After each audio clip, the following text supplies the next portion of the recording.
Question number 27. Srimati Ravi is the manager of the Delhi Cloth Mill, Delhi. She receives every month rupees 30,000 as basic pay, rupees 500 as entertainment allowance and 7,000 rupees as dearness allowance. ये तीनों हर month मिल रहा है, ठीक। तो basic पे fully taxable होता है 30,000 into 12, entertainment allowance 500 into 12 fully taxable. क्योंकि ये प्राइवेट एम्प्लॉई हैं तो इंटरटेनमेंट अलावेंस में कोई भी डिडक्शन नहीं मिलेगा, ये फुल्ली टैक्सेबल होगा। 7,000 डियरनेस अलावेंस, तो ये भी फुल्ली टैक्सेबल होता है 7,000 इंटू 12।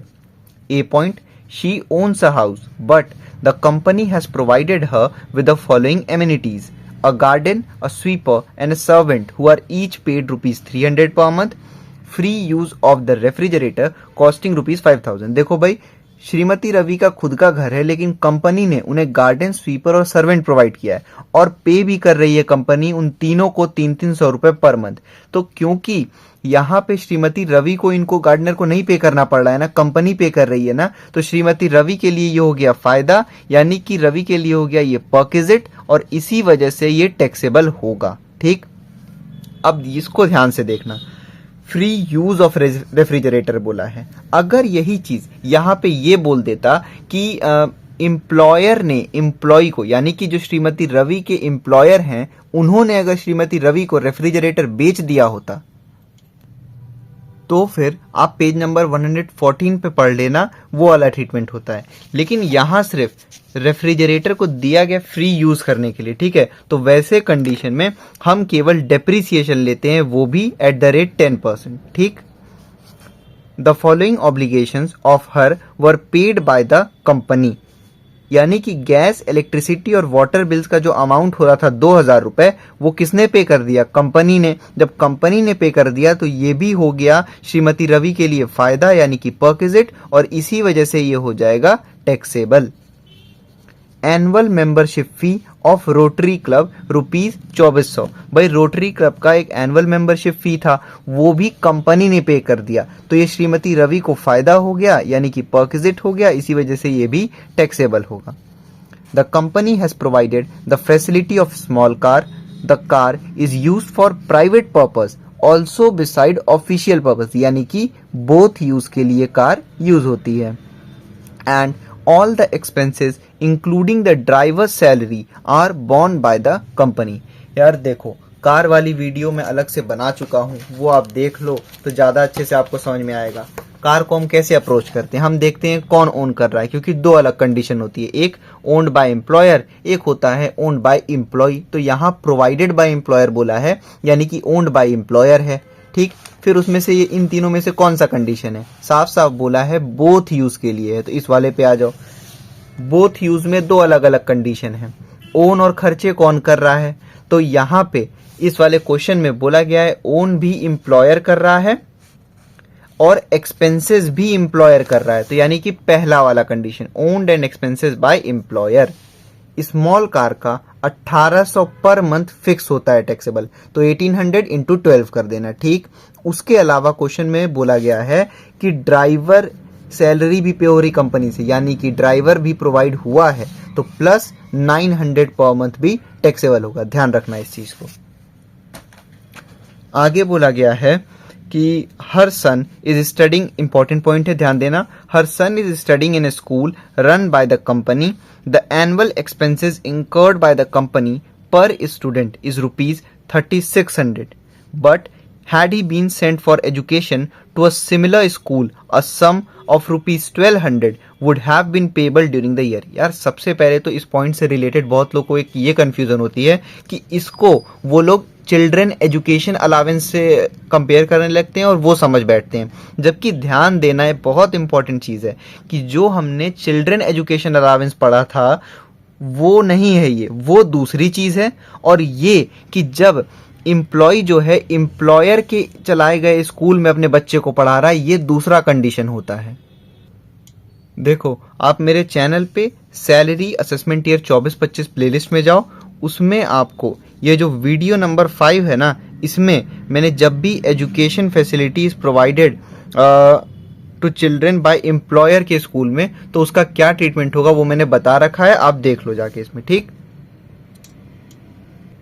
देखो, जब भी education facilities provided to employees children, अगर स्कूल ओन्ड बाय एम्प्लॉयर है तो जो कॉस्ट ऑफ एजुकेशन होता है वो हम लिखते हैं, उसमें से 1000 रुपए पर मंथ पर चाइल्ड हम लेस कर देते हैं। और जैसे कि चिल्ड्रन एजुकेशन अलावेंस में रिस्ट्रिक्शन था कि 2 बच्चों से ज्यादा का नहीं लेस कर सकते, लेकिन यहाँ पे जितने भी बच्चे पढ़ रहे हैं उनके सबका लेस होगा, ठीक है। तो 1000 रुपए पर मंथ पर चिल्ड्रन है ना, तो एक बच्चे का साल का कितना हुआ, एक बच्चे का साल का हो गया 12,000 रुपए, ठीक। अब ध्यान देना इस चीज को, यहाँ पे इनके एक बच्चे का उस स्कूल में पढ़ने का खर्चा कितना आ रहा है, 3600 रुपए, ठीक है, पूरे साल का। बोला है ना, the annual expenses incurred by the company per student is ₹3600। उससे हमको मतलब नहीं है कि ये किसी और स्कूल में गया होता तो वहां 1200 लगा होता, उससे मतलब नहीं है हमको। कंपनी ने कितना पे किया है साल में, 3600 रुपए, और यहाँ पे 12,000 रुपए तक तो एग्जेम्प्ट रहता है, क्योंकि हमने खुद साल का, क्योंकि 1000 रुपए पर मंथ हम लेस करते हैं ना पर चिल्ड्रन पे, तो इसी वजह से, क्योंकि ये 3600 रुपए 12,000 से कम है, यानी कि इसके अंडर में है, तो ये पूरा एग्जेम्प्ट हो जाएगा, कोई भी टैक्सेबल अमाउंट नहीं होगा। समझ में आ गया बात को। अगर यही चीज 12,000 से ज्यादा होता तो हम इस वाले तरीके से हम सॉल्व कर देते, ठीक।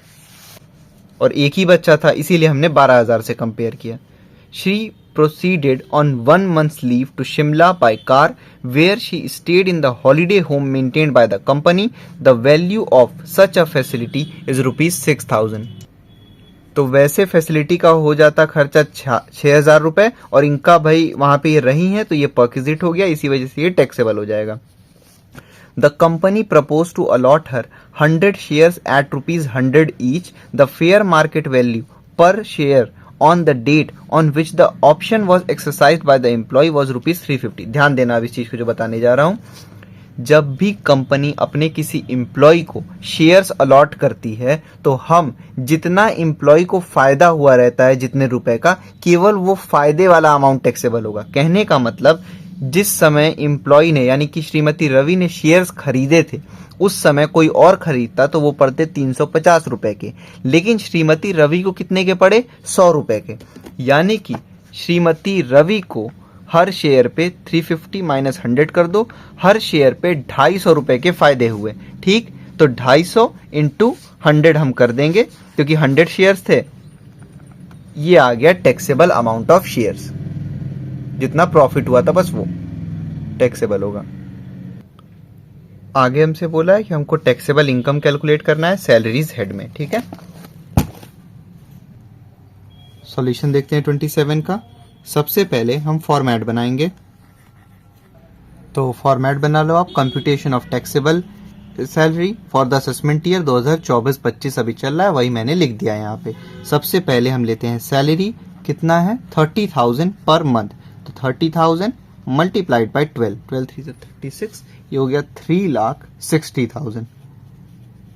उसके बाद सैलरी के बाद आप लोग यहाँ पे दे रखा है क्वेश्चन में इंटरटेनमेंट अलाउंस, क्योंकि ये प्राइवेट एम्प्लॉय हैं इनको कोई भी डिडक्शन नहीं मिलेगा, इंटरटेनमेंट अलाउंस फुल्ली टैक्सेबल होगा, ठीक है। कितना मिला है पर मंथ, 500 रुपए। ध्यान रखना ये यहाँ पे ऑलरेडी बोल चुका है एवरी मंथ, ये तीनों एवरी मंथ यानी कि पर मंथ दे रखा है अमाउंट, ठीक है।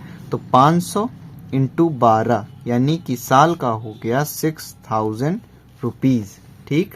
इंटरटेनमेंट अलावेंस के बाद डीए दे रखा है, वो फुल्ली टैक्सेबल होता है, 7,000 पर मंथ मल्टीप्लाइड बाई 12, 12 7 जा 84,000 रुपीज साल का डीए टैक्सेबल हो जाएगा। उसके बाद क्वेश्चन में बोला गया है कि गार्डनर, स्वीपर और सर्वेंट हैं, ठीक है, और वो मतलब कि घर खुद के श्रीमती रवि का है, लेकिन एम्प्लॉयर ने गार्डनर, स्वीपर, सर्वेंट प्रोवाइड किया है और उन तीनों को एम्प्लॉयर पे करता है 300 पर मंथ, तो ये रवि के लिए हो गया फायदा यानी कि परक्विजिट, इसी वजह से ये अमाउंट टैक्सेबल होगा श्रीमती रवि के लिए, ठीक है। तो गार्डनर, स्वीपर, सर्वेंट तीनों का 300 पर मंथ यानी कि 300 इंटू 12, 300 इंटू 12 और 300 इंटू 12, तो 12 3 जा 36, 3,600, 3,600 और 3,600, ठीक है। उसके बाद दे रखा है फ्री यूज ऑफ रेफ्रिजरेटर। अगर एम्प्लॉयर ने यहाँ पे एम्प्लॉय को यानी कि श्रीमती रवि को रेफ्रिजरेटर सोल्ड किया होता तो उसका ट्रीटमेंट दूसरा होता। मैंने क्वेश्चन में वो पेज खोल के दिखाया है, आप उसको रीड कर लेना, ठीक है। लेकिन जब सिर्फ यूज करने के लिए दिया गया है फ्री यूज, तो उसमें केवल डेप्रिसिएशन टैक्सेबल होता है। तो यहां लिखो डेप्रिसिएशन ऑन रेफ्रिजरेटर 10%, ठीक है। तो 5,000 रुपीज का ये हो जाएगा 10%, यानी कि 500 रुपए, ठीक है। उसके बाद यहां पे बोला गया है कि gas, electricity and water bills है, लेकिन वो पे किसने किया है? पेड बाय कंपनी है। तो जब कंपनी ने इनके यहाँ का यानी कि श्रीमती रवि के यहाँ का गैस, इलेक्ट्रिसिटी और वाटर बिल पे कर दिया, तो रवि के लिए हो गया फायदा यानी कि परक्विजिट, और इसी वजह से टैक्सेबल। कितना अमाउंट पे किया गया है? 2,000 रुपए। तो 2,000 को आप लिख लो सीधे आउटर कॉलम में। उसके बाद बोला गया है कि कंपनी ने श्रीमती रवि के लिए रोटरी क्लब का एनुअल मेंबरशिप जो होता है वो भी पे किया है, annual membership fee of rotary club 2,400 रुपए। तो ये भी श्रीमती रवि को फायदा हुआ है 2,400 का, तो वो टैक्सेबल होगा, ठीक। आगे बोला गया है स्मॉल कार का। आप बैक करो वीडियो को, जहां पे क्वेश्चन में सी पॉइंट आया था मैंने बहुत अच्छे से जैसे कार को समझाया है वैसे समझा रखा है, ठीक। अब मैं आपको वैसे यहाँ पे बता रहा हूं कि जैसे आप एग्जाम में तुरंत पहचानोगे। सबसे पहले चेक करना ओन कौन कर रहा है और एक्सपेंस ओन कौन कर रहा है, सबसे पहले देख लो। तो ओन कर रहा है एम्प्लॉयर, और किस यूज के लिए उसके बाद देखना। तो क्वेश्चन में बोला गया है बोथ यूज के लिए है, ठीक। तो हो गया भाई कि ओन बाय एम्प्लॉयर हो गया कार का, उसके बाद बोथ यूज के लिए हो गया, ठीक। अब बोथ यूज में हम देखते हैं कि खर्चे कौन कर रहा है। खर्चे कर रहे हैं कंपनी। तो both use own and expenses bye employer है, तो स्मॉल कार का फिक्स होता है कितना? 1800 पर मंथ। तो 1800 इंटू 12, अभी इनर कॉलम में लिखना, क्यों? क्योंकि ड्राइवर भी प्रोवाइड किया गया है। 1800 इंटू 12 ये हो गया 21,600, ठीक है। उसमें ऐड कर लो ड्राइवर का। जब भी ड्राइवर प्रोवाइड होगा, चाहे वो कोई भी कंडीशन हो, तो मतलब कि इस वाले में बता रहा हूं, बोथ यूज वाले में, तो 900 इंटू 12 फिक्स रहता है जब भी ड्राइवर प्रोवाइड हुआ है। तो 12 9 108, 10,800 हो जाएगा। दोनों को ऐड करके बाहर लिख दो, 21,600 प्लस 10,800, ये हो गया 32,400, ठीक। तो भाई हमने देखा own and expenses by employer था, तो own and expenses by employer, और जब भी बोथ यूज वाली कंडीशन है तो स्मॉल कार का रहता है 1,800 पर मंथ टैक्सेबल, और प्लस ड्राइवर का 900 पर मंथ टैक्सेबल होता है। आगे बढ़ते हैं। तो आगे बोला गया था कि श्रीमती रवि जहाँ पे काम कर रही है ना, जिस कंपनी में, वो कंपनी एक स्कूल भी चलाती है। तो उसी स्कूल में श्रीमती रवि का लड़का जो है वो पढ़ रहा है, ठीक है।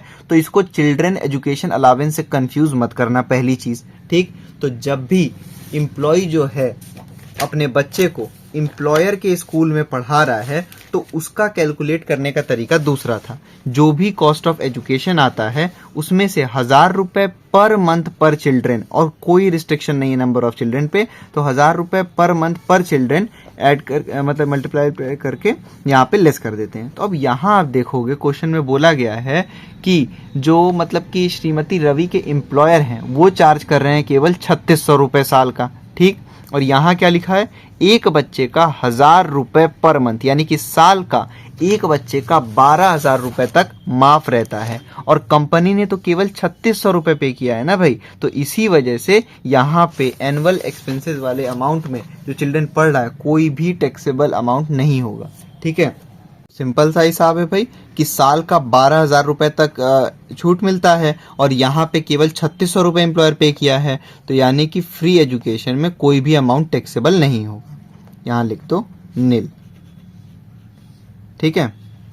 उसके बाद लास्ट में बोला गया है कि अच्छा नहीं, अभी ई पॉइंट है कि वो गई थी 1 मंथ की छुट्टी पे शिमला में, और वहां पे वो एक हॉलिडे होम में रही थी, ठीक है। और वो प्रोवाइड किसने किया था? कंपनी ने। और वहां का ऐसे फैसिलिटी पड़ जाता है 6,000 रुपए का, तो इनके लिए हो गया फायदा।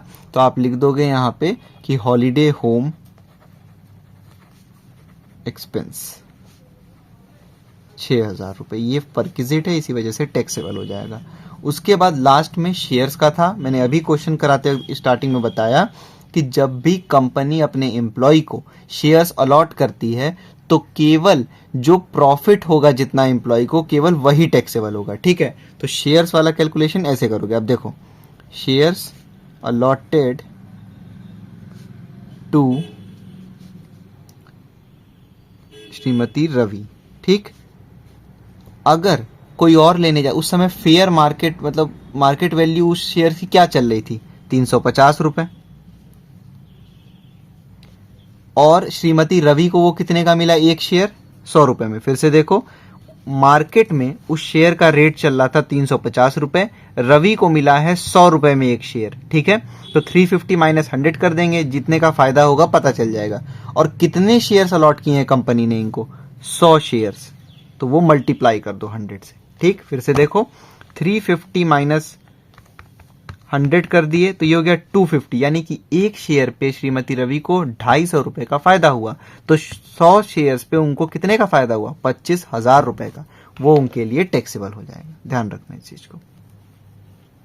ठीक, ए पॉइंट हमने देख लिया, बी भी देख लिया, सी कार था वो भी देख लिया, डी स्कूल वाला देख लिया, ई हॉलीडे होम देख लिया, एफ शेयर्स हो गया। ठीक, ऐड कर लो इन सबको। 3,60,000 प्लस 6,000 प्लस 84,000 प्लस 3,600 3,600 3,600, फिर उसके बाद 500 plus 2,000 plus 2,400 plus 32,400 plus 6,000 plus 25,000, ये हो गया 5,29,100। अभी ये क्या आया है, ग्रॉस सैलरी। फॉर्मेट वाली भी वीडियो आप जाके देख लो, उसमें मैंने फॉर्मेट बताया है। तो ग्रॉस सैलरी में से हम लेस करते हैं डिडक्शन अंडर सेक्शन 16। सबसे पहले हम क्या लेस करते हैं, स्टैंडर्ड डिडक्शन। क्वेश्चन में दिया हो ना दिया हो ये फिक्स रहता है। अभी फिलहाल हमारे गवर्नमेंट ने 50,000 रुपये फिक्स कर रखा है। उसके अलावा लेस करते हैं एंटरटेनमेंट अलावेंस, लेकिन वो केवल गवर्नमेंट एम्प्लॉय के केस में। यहाँ प्राइवेट एम्प्लॉय है, इसीलिए इंटरटेनमेंट अलावेंस में कोई डिडक्शन नहीं मिलेगा। लास्ट में प्रोफेशनल टैक्स वो नहीं है यहाँ पे। तो 529,100 माइनस 50,000, ये हो गया 4,79,100, 4,79,100। ये हो गया टैक्सेबल इनकम फ्रॉम सैलरी।